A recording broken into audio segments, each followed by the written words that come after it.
Anthony Degli Obizzi, welcome to Lucid Commons. Thanks for having me, Tatiana. I'm so happy to have you here. Tell us, who is Anthony Degli Obizzi? Great question. So I lead with husband, father, financial planner, in that order, because being married to my wife, that's the most important thing to me. And then the kids that we brought into the world, most important things to me. So I always lead with family, but then by work, financial planning, because that's what I do and I'm so passionate about it. So all those three things are interconnected, but I always start with husband first.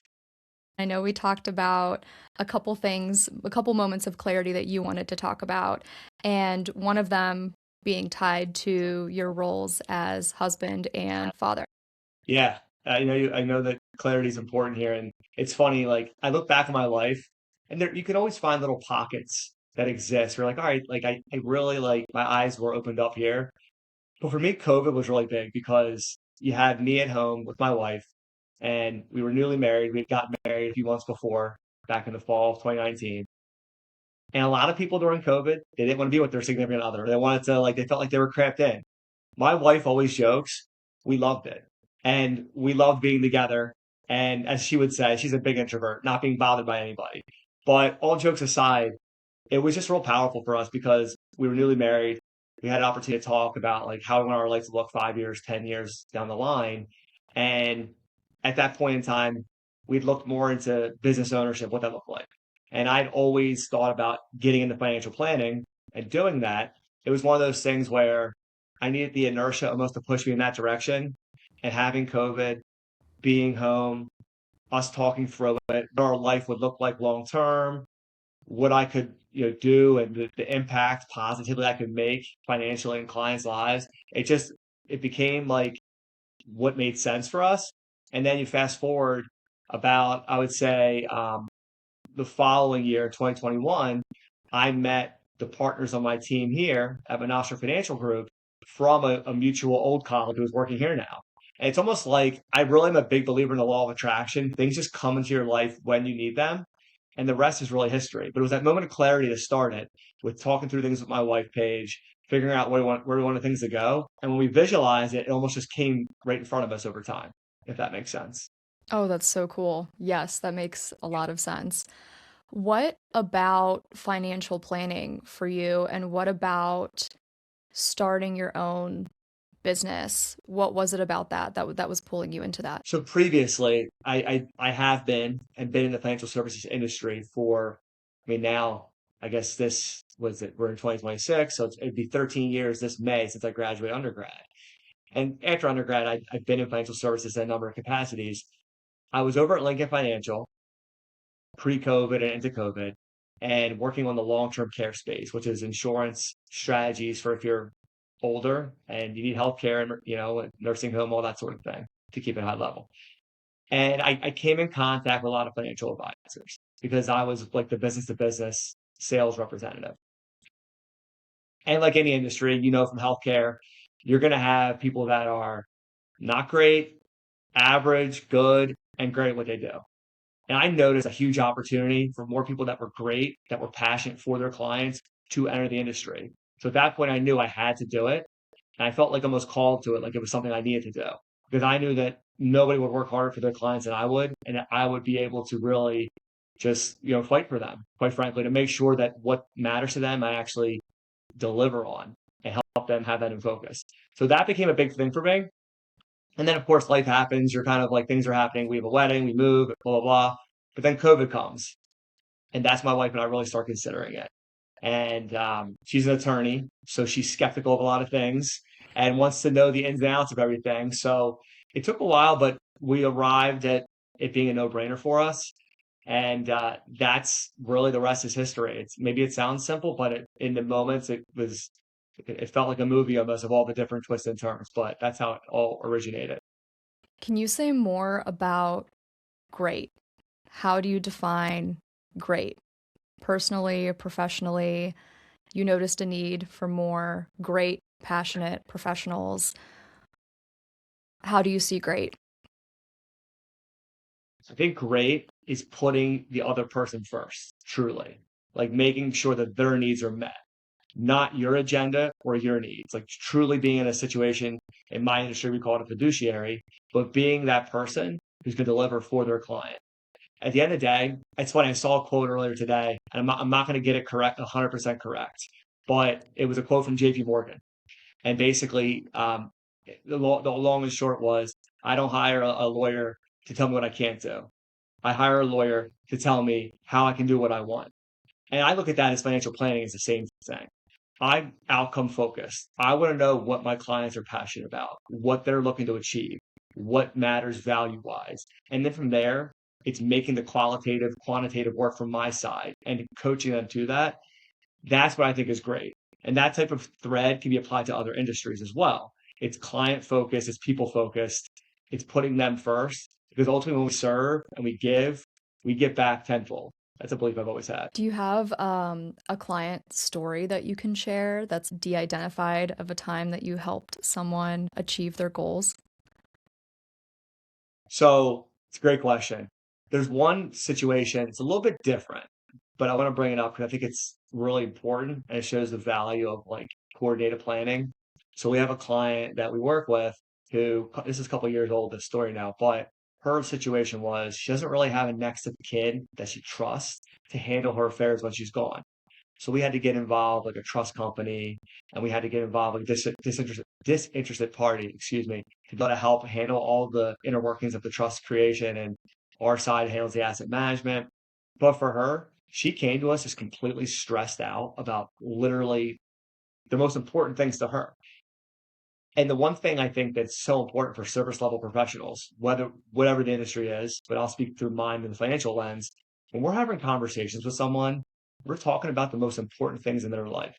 And we can never take that for granted. That on the other side, it might be just a rollover. It might just be like a estate document. It might just be a tax strategy to us. It shouldn't be because it's some of the biggest things in our clients' lives. And for her, this was that. And being able to step in at a time where there was a lot of chaos, help provide the clarity, bring the other professionals on the attorney side to the table, the trust company side to the table that can fill the gap. That was awesome. And that was really early on in my career. And it's always stuck with me. And that's really set the table for how I approach things with clients now. Just being like this the steward to make sure we get where they're looking from A to B ultimately. I'm thinking about something you mentioned earlier, being a fiduciary and you dealing with people's livelihoods every day, right? As a nurse, I dealt with people's lives. As an attorney, I dealt with people's rights. You were dealing with people's livelihoods, which are very important to them. That I see that as such a massive responsibility in society. How do you view that responsibility and how do you approach it? And I mean, on a macro level, but also on a micro level, with each client. When you put it that way, there's a lot of gravity involved in it, right? Like there's a Yeah. lot at stake. There really is. But I think that's the whole game, right? Like when you want to be involved and you want to do big things, do extraordinary things, you're going to have big responsibility in doing that. And you named it on the healthcare, attorney side, financial services, right? Whatever your industry is, if you're striving to be the best and you're like putting yourself out there, it comes with a target where like you have to make sure you're doing the right things, right? So I think from my standpoint, I say this genuinely and sincerely. I literally never stress about coming to work every day. I love my business. I love my clients. I'm so passionate what I do. So there's never like the only type of sentiment or feeling I have is Sunday night. I just feel like, all right, it was a great weekend with the kids. Not going to see them as much during the week. That's it. But there's never a dread. It's like, all right, I gotta get in. I know I have to do X, Y, and Z client, meeting this week on X, Y, and Z or new potential clients, whatever. So for me, I guess I'm just so in tuned and passionate about what I do. I don't necessarily feel the heavy gravity on my shoulders because I'm so just dialed in. I can see how for some that maybe if your foot's half in or half out, it could be a huge weight to carry. But no, I think what you said, the key thing is just being cognizant of it and knowing like, wow, like a lot of people depend on me. I'm one of the most important non-family and friend members in someone's life. To love the work the way that you do. The passion is coming through in your voice, which I think is really beautiful. I think a lot of people spend a lifetime maybe finding or searching for the work that truly lights them up and that they're truly passionate about. Did you always know that that was going to be financial planning for you? What did you want to be when you were a kid? What did you want to be when you grew up? So I'm like 90% sure. You'd have to have like my mom call in Who Wants to Be a Millionaire style now to get the exact answer. But I'm 90% sure that I want to be an artist when I was like 5, 6, or 7 or something like that. And I will tell you, not to brag or anything, but I did win the Newcastle County and Delaware State Fire Prevention poster contest 4 times. So I had a little bit of art skill back then, right? And funny enough, you ask about like what I want to be because my mom recently was like, "Here, these plaques are now yours. They're not in my basement anymore." So I literally saw them like 2 weeks ago, which is funny. But no, I think artist is what I wanted to be when I was a kid. So, which is kind of Hmm. interesting because I have no artistic talent whatsoever now at my stage. I mean, hey, you won that award. There's talent there. I think there's art in what you do now, though, right? And financial planning is really an art and gu guiding humans through their goals in life, which are inherently financial goals, right? Um, I think there's an art and a finesse that comes to that. I think, thinking about my profession's nursing and practicing law and your wife Paige, I think there's an art to our professions. So you're still an artist, I think, in some ways. It's fair to say. I want to hear a little bit more about COVID. So take us back to actually being in the house with your wife Paige, newly married, every single day. And you said for you it was amazing. So what made it amazing and how did you said you gained so much clarity and perspective just through all the conversations you had with her. Tell me more about that moment. Yeah, I mean, COVID, I think both of us will look back on it as some of the fondest memories of our marriage or early parts of our marriage, her and I. For us, it was every morning we were up, we were working out, cooked breakfast, ate breakfast, got to whatever work we had to do remotely. We worked our full day. My wife was like every like other week baking some big like thing. I have like, new dessert. We were rewatching our mutual favorite childhood show, which is Smallville. We have the full DVD set, so we're watching that. So we just were really enjoying each other's company, having deep conversations. And it's funny, like somehow this came up the other day. I don't know who she was talking to, but I was there for it. But a lot of people like drank heavily during COVID and did bad behaviors. And we were the opposite. We got in, like we were already in shape, but we worked out very religiously. We ate right. We had these planning conversations for our marriage, for the future of how we want our life to look, right? So I just think it was one of those things where you've heard the phrase the world paused or whatever. Well, the world paused, we kept going and we kept going and we were sowing the seeds of what we were going to have for the future. And I think it was really powerful. I mean, I'm not saying I wouldn't be where I'm at now if it didn't that didn't happen. But hey, I mean, every domino of fate happens for a reason. And I do think there was some momentum that came out of that. Because as I told you, that was my moment of clarity. So who knows, does that moment happen if COVID doesn't happen?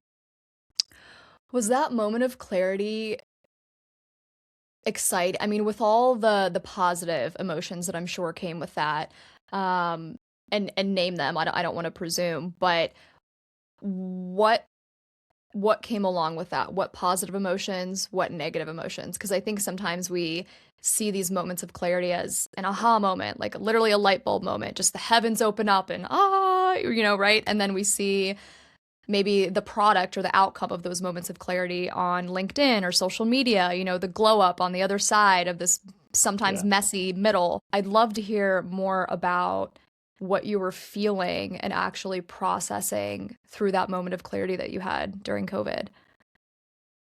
Well, the big thing for me was just knowing the importance of entrepreneurship and business ownership. I knew I was a business owner and not just an employee. My team here, we're all running our own business, but on a team dynamics. You have the team support, but we're all in business for ourselves, running our own business, having our own clients, etc. And I'll give you another like detour that's going to tie back to the moment of clarity, which is my wife and I were reached out to, well, I was reached out to on LinkedIn from someone who's actually become a very solid, very good friend. But about like a network marketing type of operation that was being run. And it was code. We're like, hey, like, you know what? This is interesting. And we got involved with it. And like you've probably heard the stats that there's a lot of people that will start a business and it fails. Like not all the successful, like the Elon Musks, the Jeff Bezos of the world. Like I actually read something the other day about one of the things that Jeff had tried originally, didn't work out, but they all have their like their trial ground doesn't work out until the big thing comes. So this thing, it didn't work out. And I'll tell you why, Tatiana, it didn't work out. And it ties to the moment of clarity. It didn't work out because a big push of building this quote unquote side business was doing things on the evenings, like one night a week or something, and on the weekends to build this side hustle or side business that would overtake your prominent bit, your mainstay, right? And my wife and I looked at each other because and they put us through this book, Robert Kiyosaki, Cash Flow Quadrant, which really taught us about like even more about business ownership, what that looks like. That's what opened my wife's eyes to making her being willing to consider business. Because overnight I went from making like 185,000 to zero, jumping into business ownership. And she became okay with that from this book and from all this interaction and everything. But the big thing, the big aha moment for us, because like you said, there's a messy middle. It doesn't just happen overnight. There's a couple of different steps that have to take place, as you're now hearing.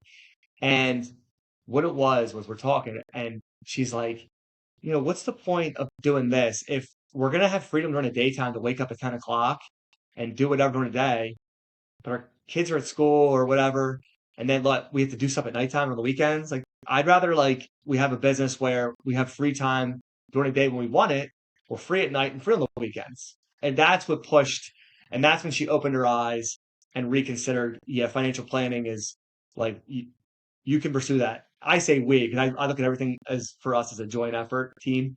We can pursue that. And Mike, my partner here, excuse me, him and I met a few times and great conversations. And Paige's only like, concern was like liability as an attorney. Like that's just where her head goes.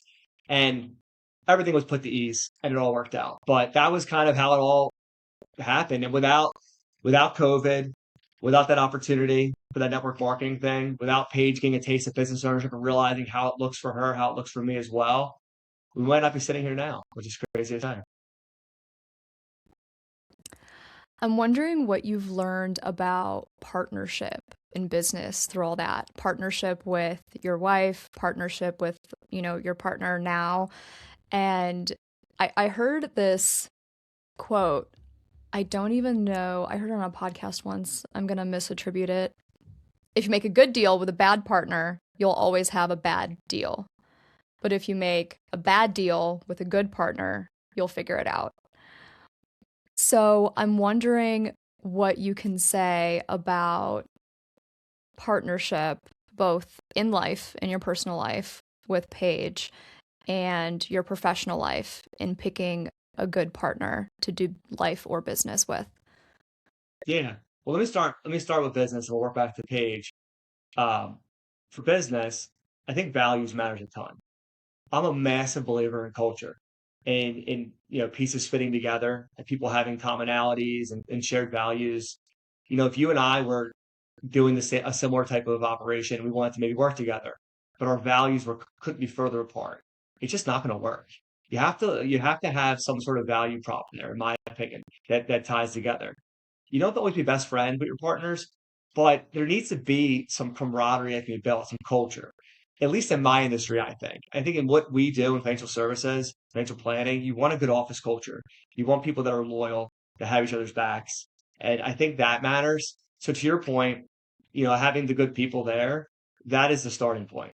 And oftentimes in what we do, obviously you have to be smart to be in financial planning. You have to, it requires intelligence, but I think it's so important to find the right people too.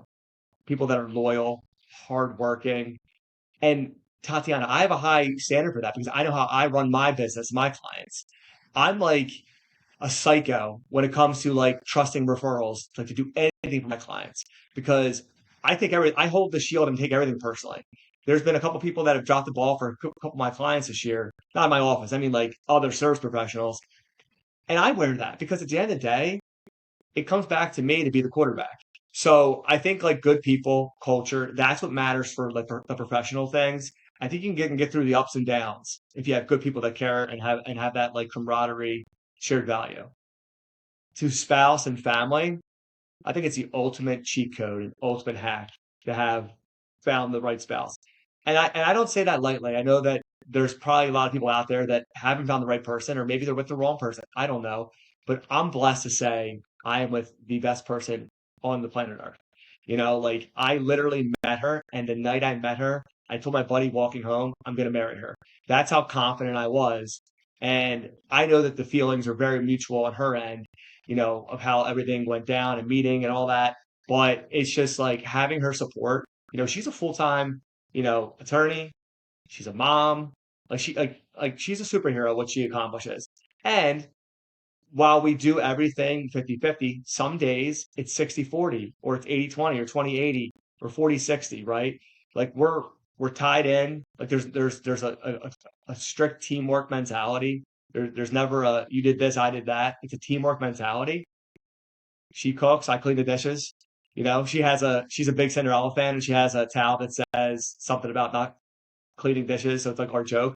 But in all seriousness, I think that the hack that's allowed me to have a strong, thriving business is all back to her. Because without her, none of it's possible. Because she's understanding, she steps up when I have late client meetings, when I have a client meeting on a Saturday.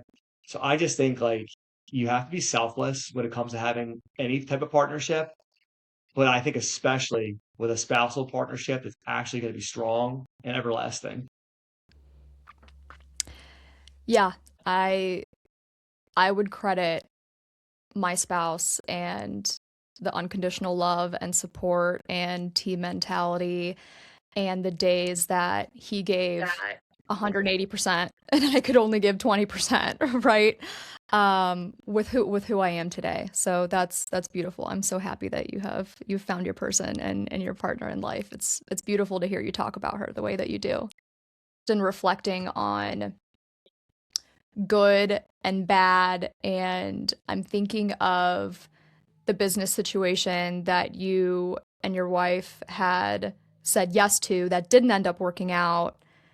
Can you tell me more about a bad deal or a failure and what that felt like? What did you learn from that experience? Yeah. Well, it was a total moment of clarity. And honestly, that might be the moment of clarity in COVID, like the deep, Earth's core, if you will, because that's where we both realized, like, hey, we want to be business owners. This just wasn't the right business for us, right? So that was the springboard for, quite frankly, everything. That's when we knew, hey, we have to do this. We just have to figure out what it's going to look like. At that point, I was far enough along with, because at Lincoln Financial, when I was there, the track I was on was to become a wholesaler, which if you know what a wholesaler is? Okay. Basically it's just a sales like representative that covers a territory or region, right? So it would be a situation where, okay, you're the new guy, you're moving to Nebraska. No offense to anyone listening in Nebraska. I'm from Pennsylvania. Well, I'm from Delaware, I live in Pennsylvania. If I'm moving anywhere, it's Florida because of Disney World. That's what my wife wants to do. But at the end of the day, I'm like, I'm not moving. So I'm like, the why would I not go the financial planning route? Because I know that like I see and I come into contact every day with planners that aren't doing a great job. I would do so much better and would really commit to delivering for my clients. So that's how that came to be on my mind. But my wife was skeptical. But after going through the business and after like learning like what it actually means to be an entrepreneur and to control your time and things of that nature, it made sense for her. So it was almost a moment of clarity, Tatiana. I think that was big there because I couldn't do it if my wife was not all in as well. That is super important to me because when you make the commitment to get married like that, you both have to be all in on something. There's no longer just me, it's we. And I think that's another topic, but I think that's why you have issues now and with modern marriage is there's that push and pull in different directions. So my wife getting on board was critical for me. Can you say more about Disney? So you've mentioned Disney a couple times. I went a couple times as a kid. It was an enjoyable vacation. My mom took my brothers in like 2010 when I was hired to be an RA at University of Delaware, and there was a mandatory training, so I couldn't go. So they went. So up until 2018, I hadn't been there since 2003, I believe, is what it was. So that's like a pretty long time. It's whatever, 15 years. So it had been a long time. So a year into dating, my wife really then girlfriend really wanted to go. She's a huge Disney fan. She has been like almost every year since like a kid. Like she ran the Princess Half marathons, all that, and we had a great time. It was an awesome time. It was fantastic. We went back again. I qualified for a leaders conference at Lincoln Financial, so we turned it into a small Disney trip. We went back. It was right before COVID. It was like January 2020. And it was fun. And I just was like, all right, we were just here. It was fun. I'll be fully honest, it was fun. And then like my wife's talking about, oh, we're gonna go again. Like, and then COVID hits, and you could go, but it wasn't the same. But then you fast forward to I'm sorry, September of 2023, and we took my then year and a half year old, now newly 4 year old, and it all changed. Just watching the magic, in her eyes, it was such an incredible experience. And I know how passionate my wife is about it and how much she loves it. So seeing her so happy, seeing my daughter who, believe it or not, like, yeah, she can't articulate it, but she was enjoying the magic. And I'll never forget, close my eyes, her posing like for pictures on Main Street in front of the castle. Like she knew what was going on. Maybe she didn't fully understand it, right? So at that point, it was like, no, we're going back all the time. Like I'm on board too. So we had planned to go back. We were actually going to go the following May. My dad was going to retire. My dad retired last June. He wanted to go on like a family trip, and we're like, well, Disney's the most conducive thing for the kids at this point. So we'll go to Disney, whatever. So we went to Disney, but before that, like 9 months before, we decided to, after doing much research and financial stress testing from me, we joined the vacation club, which basically ensures we'll be going to Disney every year for the next 40 or 45, or whatever the number on the contract years. And my daughter Blake, who's now 4, like we were there last May when she was 3. My other daughter was not even 1 yet; she was 10 months old. We had a great time. We stayed in one of these things called the bungalow. It's like on the water at the Polynesian. She called it the Red Door because I had a red door in the room. When are we going back to the Red Door? She asks all the time. And we went last we went obviously last May. My wife and I went for a small trip for 3 days in July to an adults only thing. We took the kids around Christmas time for 2 nights for the Christmas party. We went with my mom and brothers for a week in February, and I qualified for a leaders conference, and we're going back June into July to see, and we'll be there for the 4th of July celebration. So yeah, I'm in there hook, line, and sinker, Tatiana. I'm a sucker when the girls are happy. That's awesome. That's so exciting. Our daughter just turned 1 and I can't wait for the day that we can take her to Disney. I don't know. I feel like 1 is too young. I mean, you said you have a 4-year-old and then you went with, I mean, it's a baby still, right? How was that experience traveling with, like, does a 1-year-old really enjoy Disney? Yeah, I mean, she didn't know what was going on. She was like smiling and stuff, but she doesn't know Yeah. what's going on. But I mean, she was like right about, she was actually like 11 months actually. She was like right around 11 months, like 10 and a half months, I guess you could say.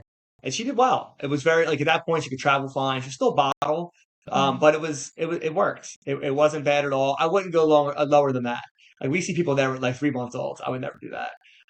Yeah, it's just too much. It's like, I'm very neurotic. So like when they're that little, I want to be home. I want to keep it easy, all that. But 1.5, like, she gets a kick even as a 3 year old last year, she get a kick out of watching videos when she was 1.5 there. So they always say like you're doing the memories for you and your husband as well, right? And I Mm-hmm. I think it's a worthwhile endeavor at the end of the day. But for families that are only going to go like 2 or 3 times, if that's most people, you want to pick your spots, obviously. Mm-hmm.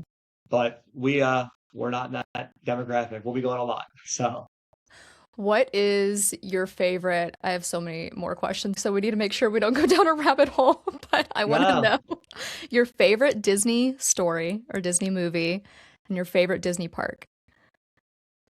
So favorite Disney park's definitely Magic Kingdom. It's a classic Disney park. I feel like it's a nostalgia all wrapped in one. I love Hollywood Studios as well, which is the old MGM Studios. That's what it was called when we were kids. I just love the theming there. I mean, I'm a sucker old soul for music from like the 20s. So like Frank Sinatra like is played throughout the park in different areas. So like I like that vibe a lot. But Magic Kingdom's number one. Hollywood Studios is right next to it. And then favorite Disney story. It's funny you asked this question. I was literally on the phone with my mom last night talking about this because I was updating my mom that my daughter, her favorite princess has been Elsa since long as I can remember. But now there's a new number 2, Sleeping Beauty, which I take a lot of pride in. And here's why. I actually think that Sleeping Beauty is the best, like, talk about like quintessential fairy tale Disney movie because there's action in it. There's a prince actually doing something heroic in it. There's actually like a villain you have to stop as opposed to some of these ones are like not as believable. And I just think it's a good, great story all wrapped in one. So it's like I was looking forward to watching it and having daughters. I'm like, well, because I didn't watch it a ton growing up, I always thought it was a good story. So I think it's the best like story. Is it my favorite movie? No, probably not my favorite movie. Like if I had to pick like what I like, I love Hercules. I'm a big fan of Hades, the villain Hades. I think he's voiced by James Woods, who's has a lot of good acting spots. I think he's really funny. But story wise, I love watching Sleep Beauty with the girls. It's fun. I'm curious, what's the message in Hercules that resonates with you? I'll be honest, I just like watching Hades. He's great. That's I fair. mean, I do like but the message in there I do like, which is basically Mhm. determination, right? Like he's going through Mhm. the whole movie on this quest to get back to where he belongs, which is Mhm. Mount Olympus. That's the whole Greek mythology. And I know you like Greece, so you'll appreciate Yes. that. And I think like I think it's a great story. And I think it's so relatable that's like we're all kind of on this quest, right? We're all kind of like fighting to get to where we think we belong, where we should be. And we have these things that we go through. So I think the story's great too. I just really do like Hades. I'll be perfectly honest. I would love to hear more about parenthood. I know that you said fatherhood and parenthood was a big moment of clarity for you. Yeah. Parenthood changes you so much. It really does. Like priorities, everything shifts, and everyone tells you that oh, when that baby comes out, your whole world changes, right? And you don't believe them, but they're right. And then like we have obviously two. We actually have a third on the way in September.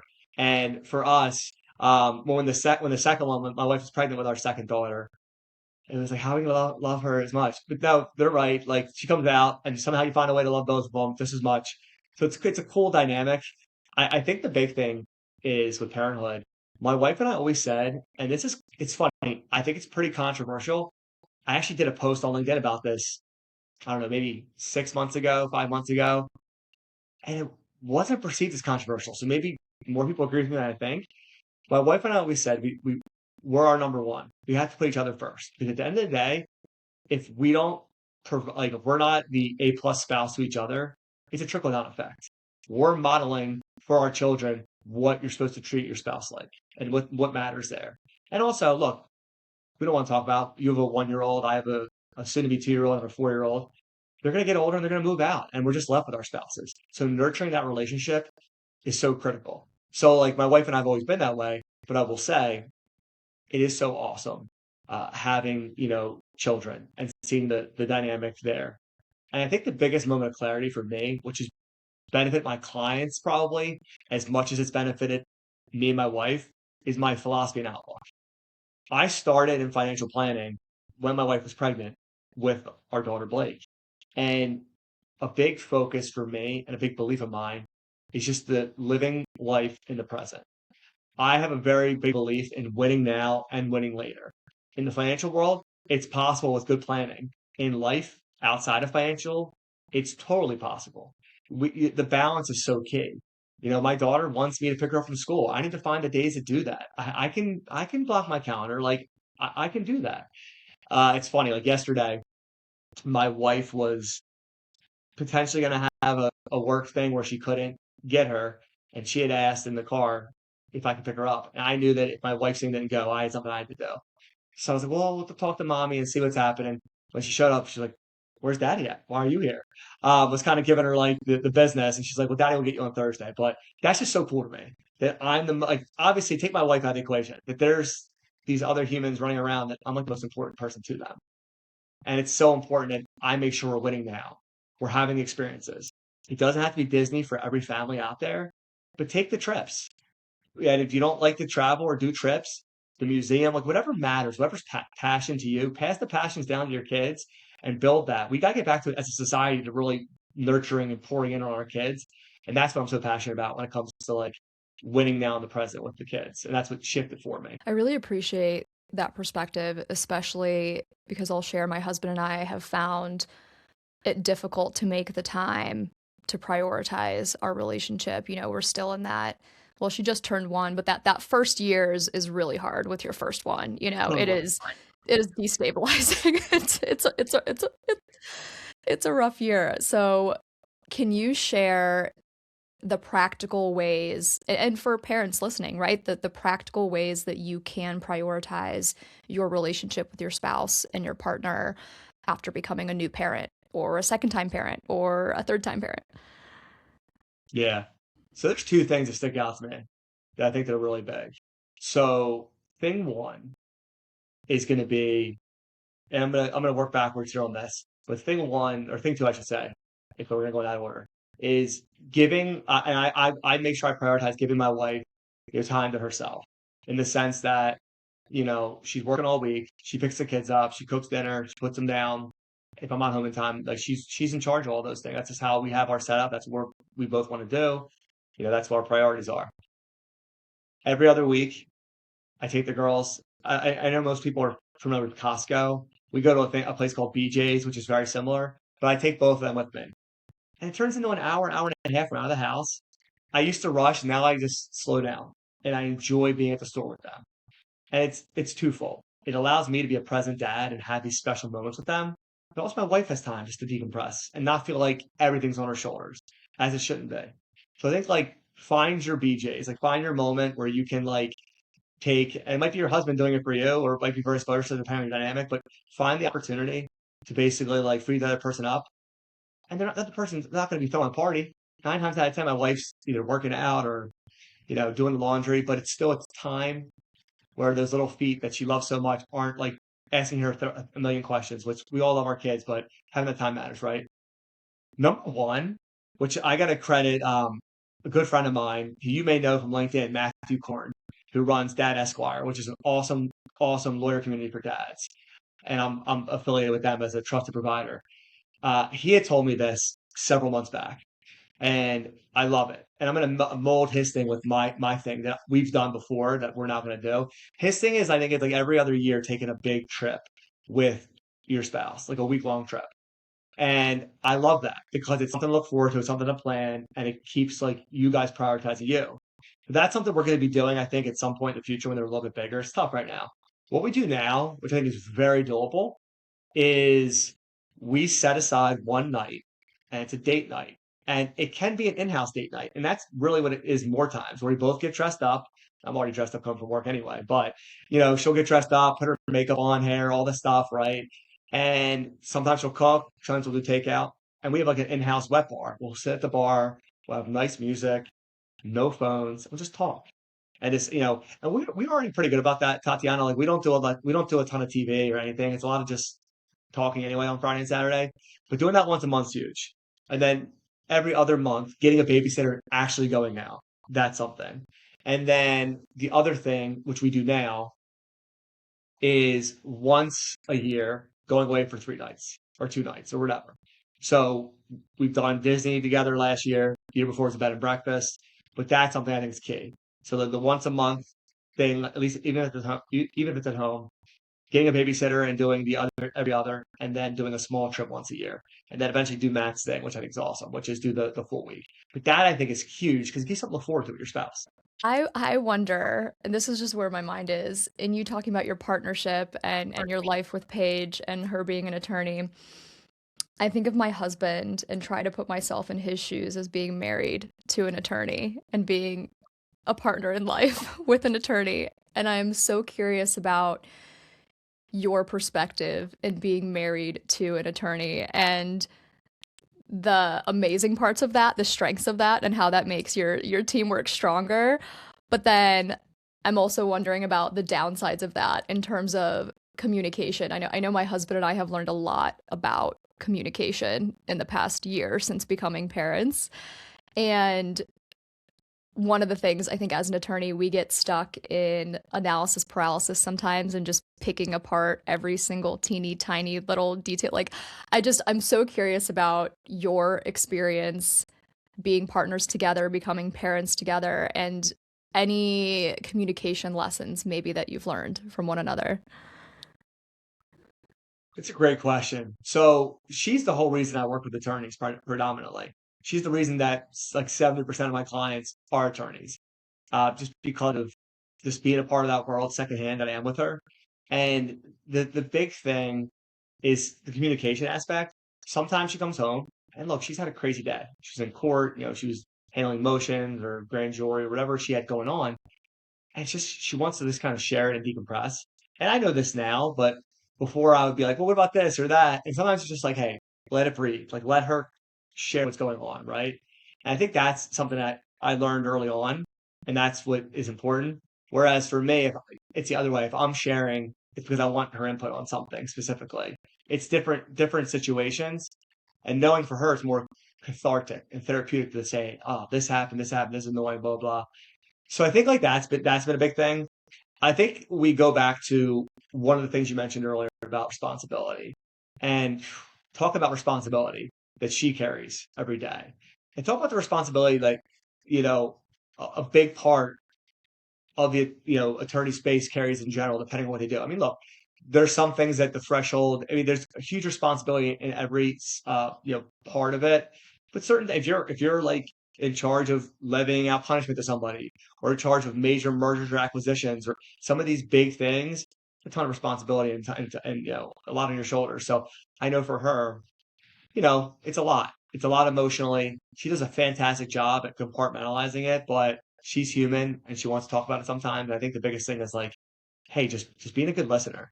And that's my biggest, which in my day job, that's one of my most important skills and things with clients. And I think, being married to her, that's really enhanced that skill as it should. I really appreciate that perspective. That is one thing that my husband and I have learned too. And coming home from my work day and him now coming home from his work day, I think it's natural to want to just decompress and kind of word vomit stream of consciousness your day because it's cathartic. It feels good to vent. Uh, but sometimes, and my husband, like, God bless him for doing this in the nicest way possible, but basically was, told me to like shut up without telling me to shut up, right? It was just basically like, listen, I love you, but I don't have the mental bandwidth to listen right now. Can we talk about this later? Right? And like God bless him for doing that. That's one communication tip and one kind of boundary that we've learned to put in place is, in working such high performing careers and being new parents and still kind of being sleep deprived, right? Like we are cognitively overloaded all the time. And I realized for me to just come home and to vent about my entire day, I wasn't realizing that, okay, well, he just had a 12-hour day at home all day with the baby, right? Like he might not be cognitively ready to just have me dump my day and my problems on him in this moment. Sure. And I think there's something to be said too for kind of setting the frame at the beginning of a conversation, asking, okay, do you want me to listen? Do you just want me to listen to you vent? Or do you want me to provide input and advice? Right. And kind of and setting that tone for the conversation. So that's one thing that we've learned within the past year. I think it's super important to manage your cognitive load. That's one thing that I'm realizing, like especially in modern times where we're just inundated with information and notifications and stimulation. And in terms of becoming a new parent, that's one thing that I realized too. And I don't know if you have any thoughts to share on this, but becoming a parent is so much about regulating yourself and your own nervous system and your own emotional reactions to things.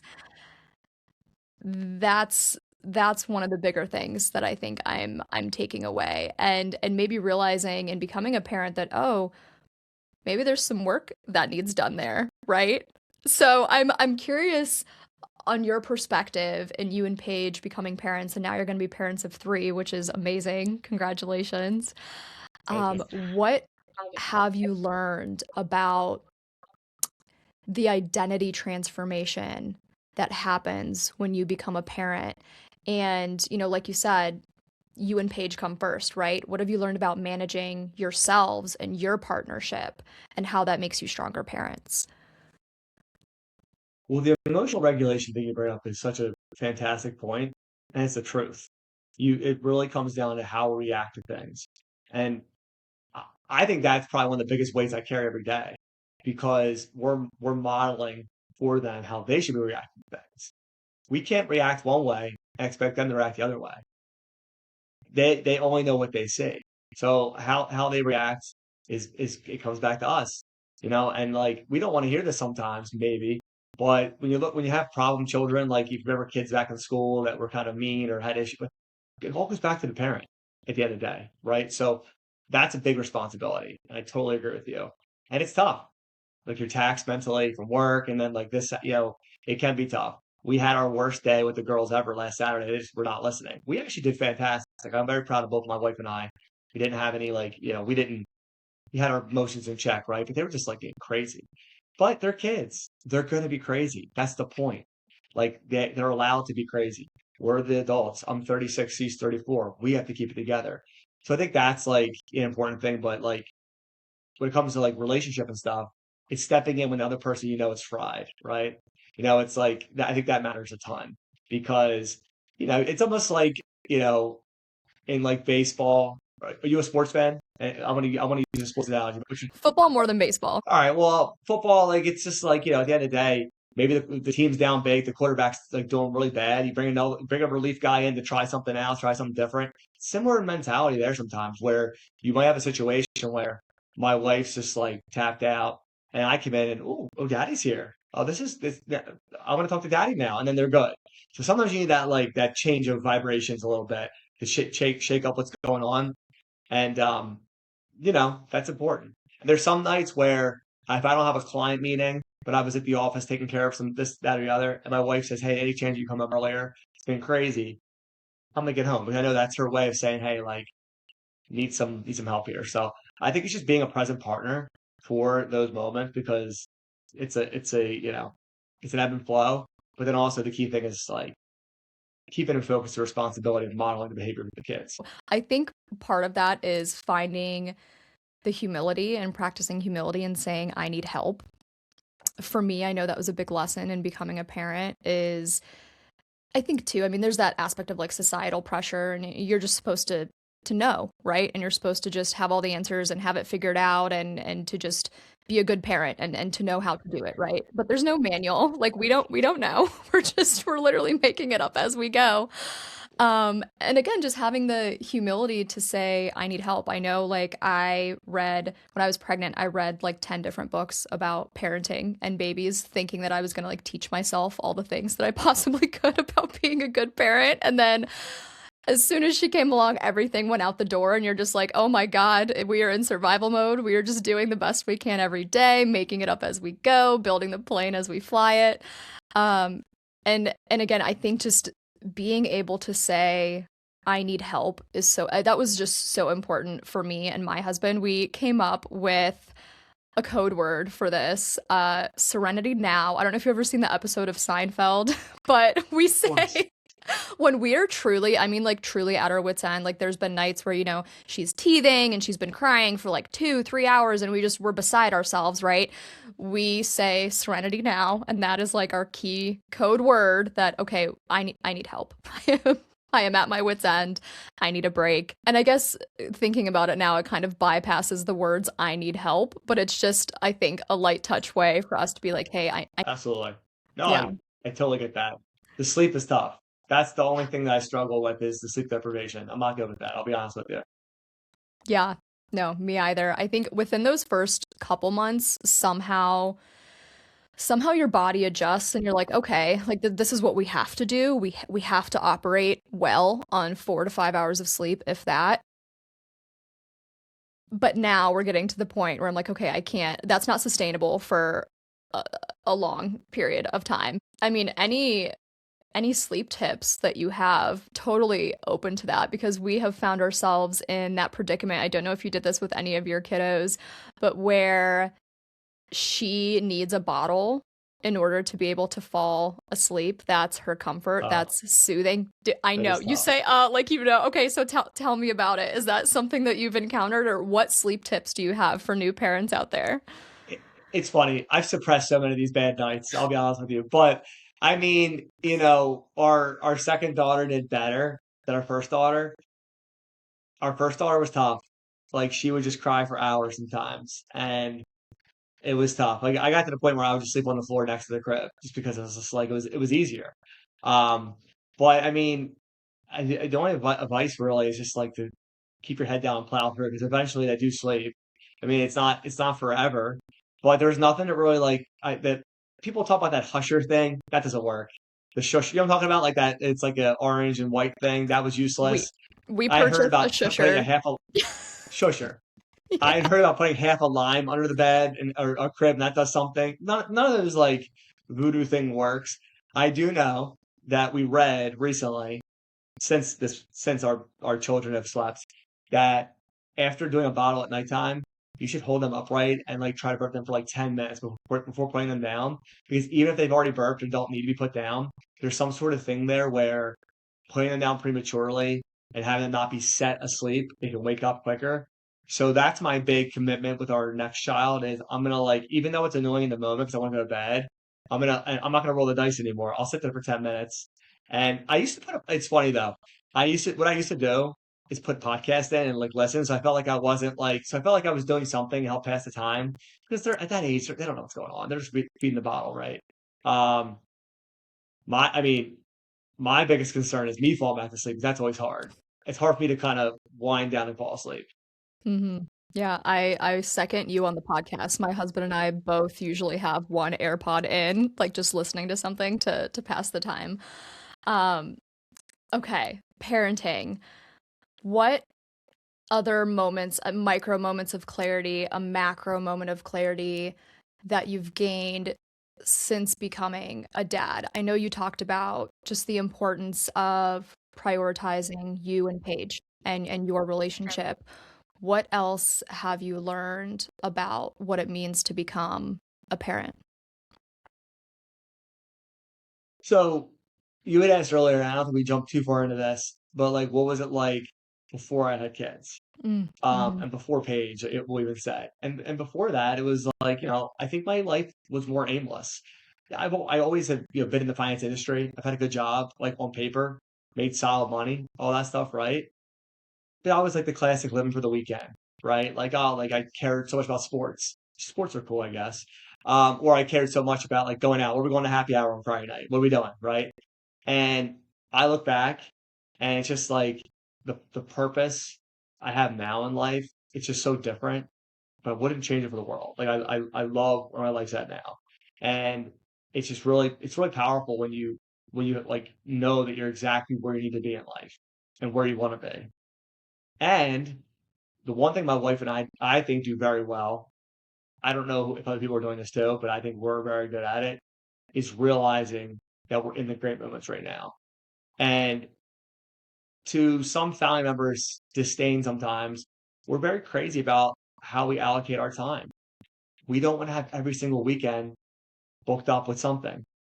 We want to have time for just our family at home. Because if we're always doing so, I mean, you know how fast time goes. We'll be blinking. It's gonna be the fall. If the summer hasn't even started, but we'll blink after Memorial Day. It'll be fall. It'll be Labor Day, and these years go quick.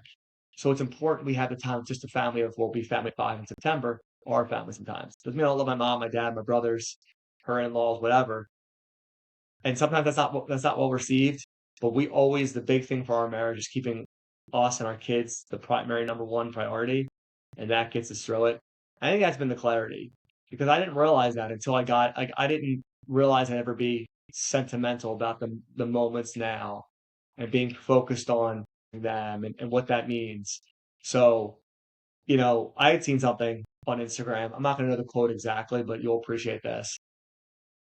The future we want to have with our kids, we're setting the stage for that now. When they want to go to the store with us, let them go to the store even if we're slower. If they want to include us and draw a picture, play a game, do it. Don't make the excuses because we're earning the right later where they're going to want us around for those things.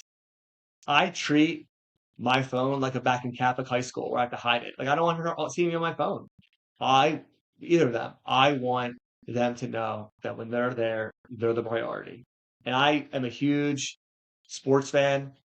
I still like sports. I barely watch sports now because a couple of Sundays in the NFL, it's all good and all, but at the end of the day, that's another whole season of life that they'll never be the same anymore. They'll be bigger. So to me, it's way more important to prioritize and be fully locked in on those moments. Mm, that's such an important message to live in the present moment. That's one thing I've been trying to get better about too is having my phone because I we noticed probably around seventh or eighth months, Nina started showing an interest in our phones, and it Yep. made me realize just with her showing so much interest, it made me realize how much we were paying attention to our phones, even when we were hanging out with her, right? Was I picking up my phone? Was I checking it? Is it in my pocket? Is it falling out of my pocket? And then she's curious about it. So that's one thing that we're trying to get better about is having like a home or a dock essentially for our phones, where they sit, up on the breakfast bar or they're on the charger. That way we can fully be present in the moment. It's crazy how distracting our phones can be, even from like the most precious, beautiful things that we love that we're hanging out with, right? And it just keeps pulling you in. It's so crazy. You have to really like flex that muscle and practice, I think, getting rid of that reflex to look at your phone. Totally. Um, I'd love to hear more about going from, I think you used the word aimless, going from aimless to a purposeful life and what that means for you.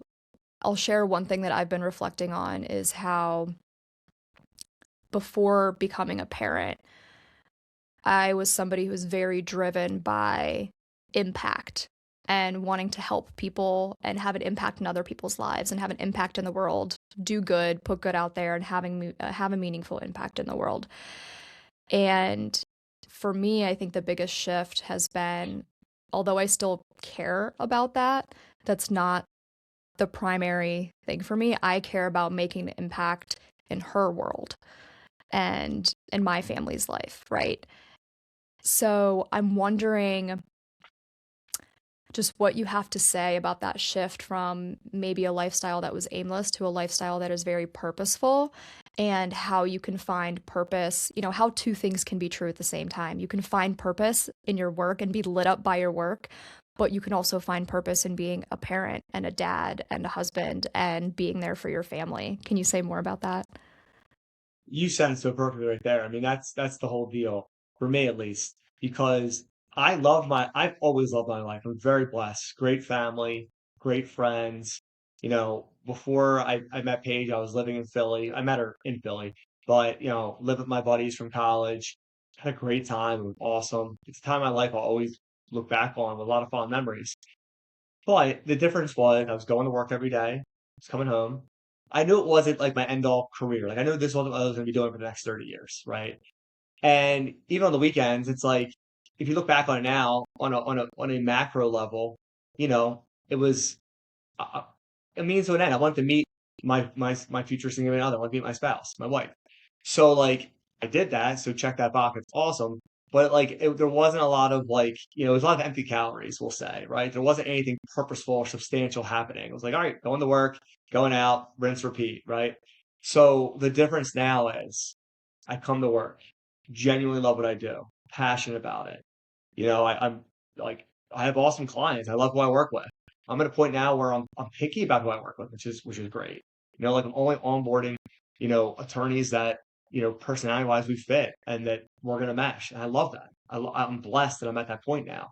I also work with a Sixers podcast, and my client runs the podcast. And I have a lot of awesome clients that come from that, and I love working with them. So I'm truly blessed on that front. And then I have the dream wife, the dream daughters.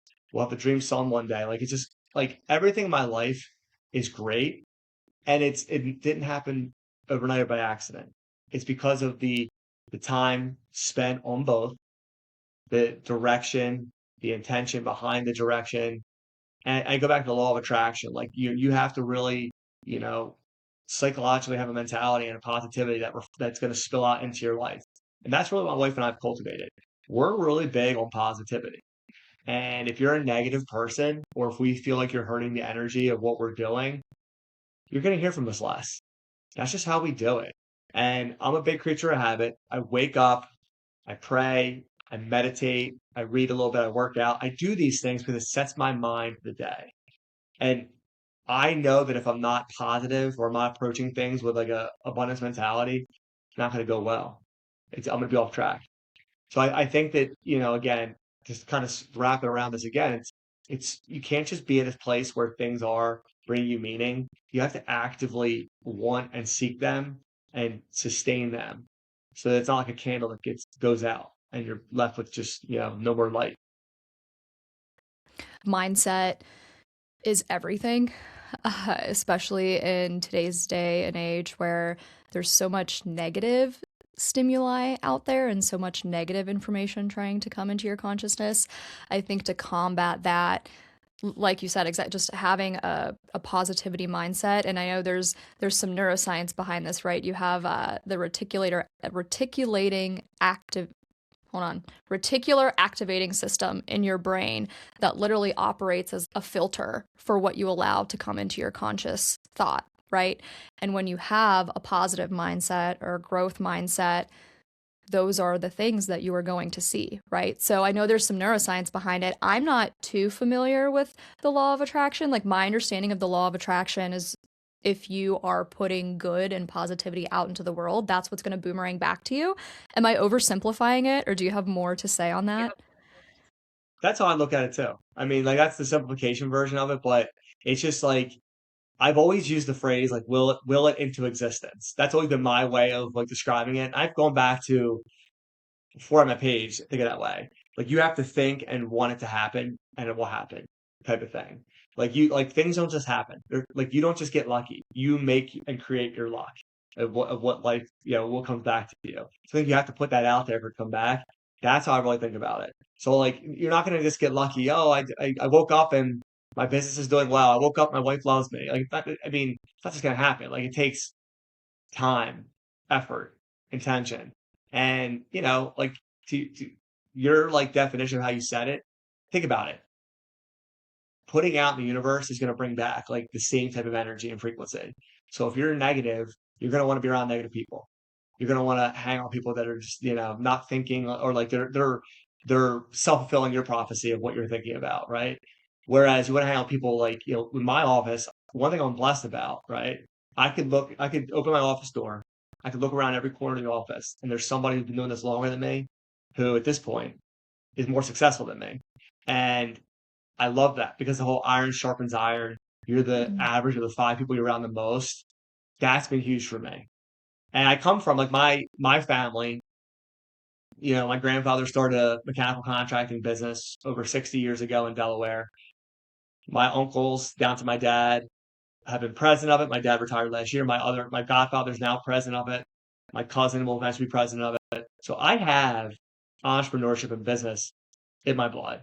So for me, I think that's another thing that ties into just like the go-getter positive mentality about life in general. I think it's in my blood. Can you say more about iron sharpens iron? I'm really curious about that. And in your partnership with Paige, what does iron sharpens iron actually look like for you? Are you guys constantly pushing each other to be better? Like, what does that look like day to day for you guys? It's funny. We were talking about this the other day in a roundabout way about like what's changed since we've known each other because it'll be 9 years this July. And the only things that have changed, I mean, everything with us is the same, but the things that have changed, I should say, is just like, like back then, I wasn't running this awesome business. We didn't have the kids, you know. She's really health focused on, there's a lot of things out there of like, foods and stuff that might not be healthy for our body. Like she's big on like natural and like making things from scratch. And she wants to have chickens one day, so we have our own eggs. Like we buy fresh cow meat like to use for our meat and stuff. So like there's a lot of things that if you told us this 9 years ago, we would have probably thought we were crazy. But it's just we've grown together, which is how any strong relationship and partnership should happen, in my view. And I think the iron sharpens iron thing is that like she expects a lot out of me. I expect a lot out of her. That's the whole deal. That's why we decided to get married. We expect a lot of each other. So I think the iron sharpens iron, how it manifests itself is that she should, like there's days of, look, I'll be honest, there's not as much now, I'll tell you, but there have been days where I'm like, I shouldn't have to think the sky's falling, but it is. It's because I'm like, and it's almost part of it to be a little humorous, Tatiana, to make her laugh a little bit. But she'll quickly remind me, of my capabilities and what I need to be doing. And it goes vice versa, right? There's times where she needs to be picked up. I think that's the iron sharpens iron mentality when it comes to marriage is, always having your partner's back. I'm curious about the communication aspect of that. When you want to encourage or inspire one another to remind each other of your capability and what the possibilities are and what you're capable of, how but you're going through like a tough time, right? Maybe you are that new parent, or you're welcoming your third child. It's September and you have your third child in the household, right? Like, I love the iron sharpens iron, but I'm also like, okay, reality. But like reality, like sometimes things are I'll tell just you right now, reality, which is like there will be something that will come up, and I'll joke to her, half joking, I'll be like, I do this or this. There's no other husband who's doing this. She goes, I didn't marry any other husband. I married the best husband on the planet, so I expect you to do that. And she's right. And I'm telling you that honestly. Like that's been a conversation before, but she's right. It's like who cares about the Joneses? We should be keeping up with the Joneses out there. The Joneses out there are like they're just like doing whatever. But if you actually want to live a life that's like of greatness, of excellence, and build a family, like and set up like a legacy, which is what we want to do with our family, you got to hold yourself to a higher standard. So, we're all human. We're all going to have those weak moments. Like me, I shouldn't say that to her. I know that. I'm going to do it sometimes, and I shouldn't. And she's going to check me real quick on it. So, but that's what, when you respect your spouse, I think that's the difference. Because quickly I come back to reality. I'm like, yeah, she's right. Like, what am I saying here? And I think that when you truly respect your spouse, that it's easy to not have these major like blowout arguments, which we don't have. Like we'll have disagreements, but we'll quickly get back to earth because of the respect we have and the love we have for each other. that yeah, you said it perfectly. I think that is the secret ingredient, is to genuinely have such a deep sense of awe and respect for one another. Because my husband and I are the same way. We don't have these types of blowout arguments that you might hear are typical, I don't know, stereotypical of marriages or whatever, in modern day. Totally. Um, I think it definitely comes back to that deep sense of respect. I'd love to hear more about what it's like to raise two little girls. And you said you're welcoming your first boy. This will be a boy in September. That's so exciting. Are you excited? How are you feeling about that? I'm pumped. It's funny. So I have two brothers. So I grew up, in, two brothers, so I'm used to all boys and I'm blessed. Like, there's a lot of people you encounter in life that have siblings and they don't talk to their siblings. I can proudly say my brothers are my two closest friends. And they're the two people I can, outside my wife and parents, whatever, that I can rely on for anything. I think that what did Drake say about fake friends and stuff like that? Like those two aren't fake. They got your back, which I think is awesome. And so that's all I knew. So I was hoping originally for a boy to start, but I got over it quick. And I'm so happy I started out as a girl dad. And I will tell you, and I tell you this hand to God, that I would have been fine having three straight girls. I truly would have because I really love like them and how they've shifted my worldview. And I'm a big believer, and this might offend some people, but you need a strong dad to raise girls. And I know I could be a strong dad and a good role model for how you should treat like my wife. So I would have been fine taking like three girls just because I know that I'll make sure that they have what they need. But I'm super excited to have a son because that'll be such a fun dynamic, and they'll be so fun to watch together. I know my middle child, our daughter, and my son are going to be mischievous together because she's already mischievous. And I just feel like it would just be a mischievous thing with my oldest, kind of like directing traffic between the three of them.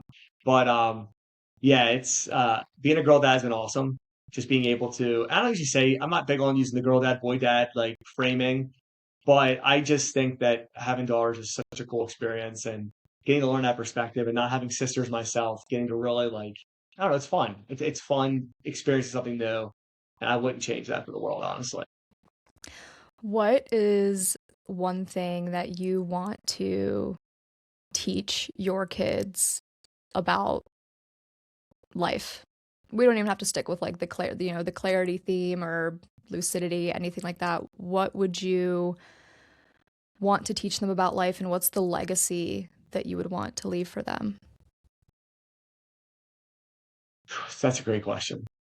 I think sticking to their beliefs is important to me.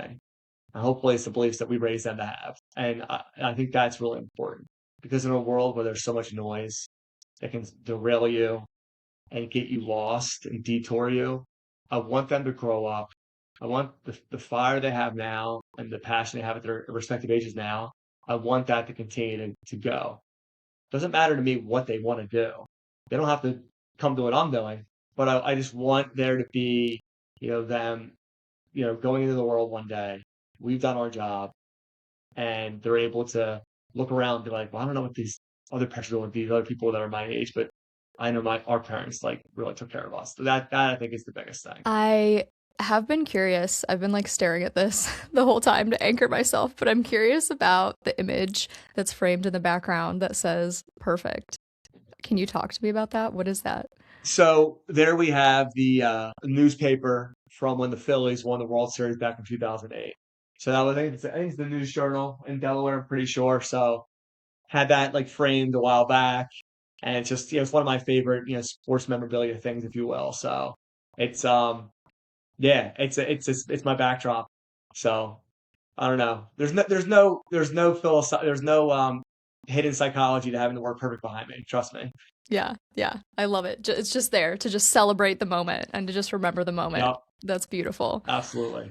Um, Earlier, I want to, because this is one thing that's kind of been stuck in my mind too. Earlier, you had mentioned before becoming a dad, I know we had talked about, kind of felt aimless. You felt like you were checking boxes, maybe just kind of going through the motions. Do you still have a sense of that in your life now? I feel like a lot of times that I've gone through this moment where I feel like I'm just moving through the motions of life on autopilot. Okay, just checking all the boxes I need to check professionally, right? Um, can we talk about checking boxes and what that means, professionally, personally, and if that's still something that you feel like you need to do in this season of life? No, I don't think so. It's not something that's ever in focus. I think if I was checking boxes, we have a big problem because number one, I need to be a present husband and father. Can't be going through the motions there. And I'm running a business where my clients depend on me. Every single time I talk to them or communicate with them, they need my full undivided attention. There can be no checking of boxes. There can be no going through the motions. So I just think my life is not a situation where I can.